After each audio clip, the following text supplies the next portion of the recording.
Alright, so today we're going to be talking about this poem, An Indian Walks in Me. And it's written by Mary Lou Awiatka. She is a Cherokee Indian.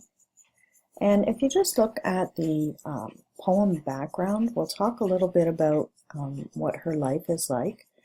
So Mary Lou Awiatka, she's a Cherokee and Appalachian poet, storyteller, and essayist.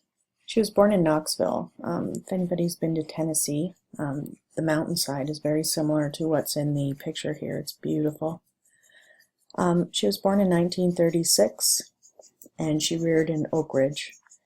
She grew up knowing distinctly that her father worked in the Oak Ridge plant and having a vague understanding of what that meant in relation to the war and the world around her.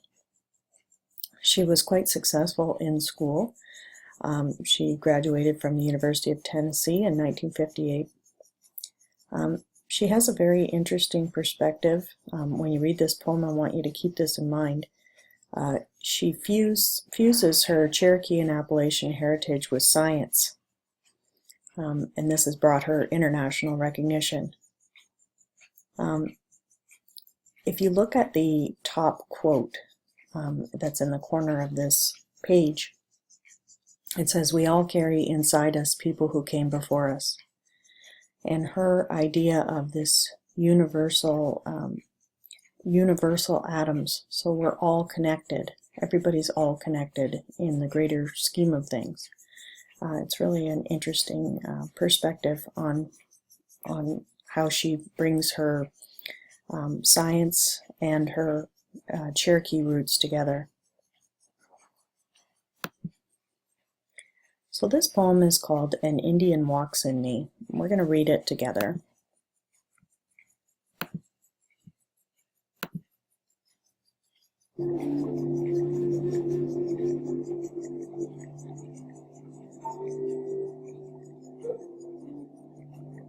An Indian Walks in Me by Mary Lou Awiatka. An Indian walks in me. She steps so firmly in my mind that when I stand against the pine, I know we share the inner light of the star that shines on me. She taught me this, my Cherokee, when I was a spindly child, and rustling in dry forest leaves I heard her say, "These speak." She said the same of sighing wind, of hawk descending on the hair, and mother's care to draw the cover snug around me, of copperhead coiled on the stone and blackberries warming in the sun. These speak. I listened. Long before I learned the universal turn of atoms, I heard the spirit song that binds us all as one. And no more will I follow any rule that splits my soul. My Cherokee left me no sign, except in hair and cheek, and this firm step of mine that seeks the whole.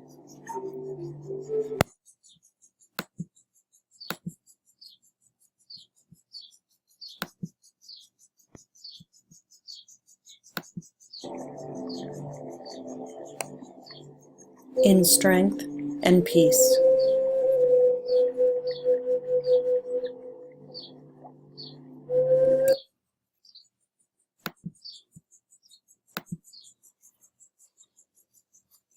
Okay. So I want you to look at the questions that we're going to do on this poem. I want you to create a doc and then submit it with your poem. We're going to do a poem at the end of this, and I'll explain that after. There's 7 questions that I want you to do. I'd really like it if you did these independently, not all together. So the first one says, explain what effect the figurative language has on this poem as a whole. So what I want you to do is go back into the poem, and I want you to circle things that give you a very good image. Let's focus on imagery. So what kind of images are available in this poem?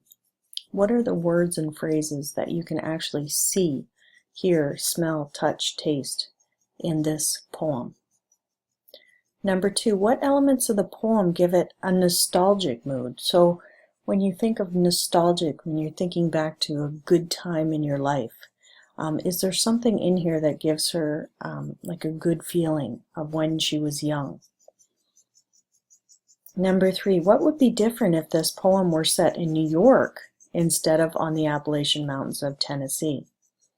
I want you to think about what Aboriginal history, how they feel about nature and the environment, how it would be different if it were set in the city of New York.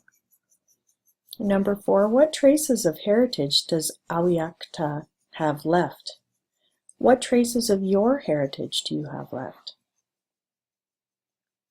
And then number 5, Awiakta says, long before I learned the universal turns of atoms, I heard the spirit song that bind us all as one, and no more will I follow any rule that splits my soul. Put these lines into your own words. What's the significance of an atom scientifically? You might have to do a little bit of research on that. And what does she mean, the rule that splits her soul? Given what you know about the Cherokee Indians, what rules might have Awiakta and her family been forced to follow?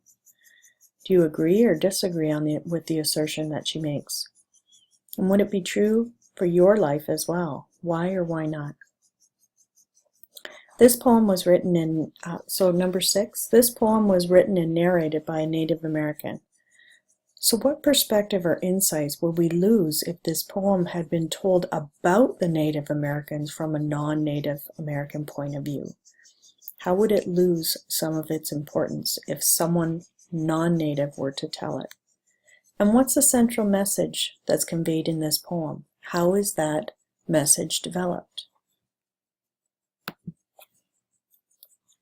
I also want you to write a poem in response to this poem.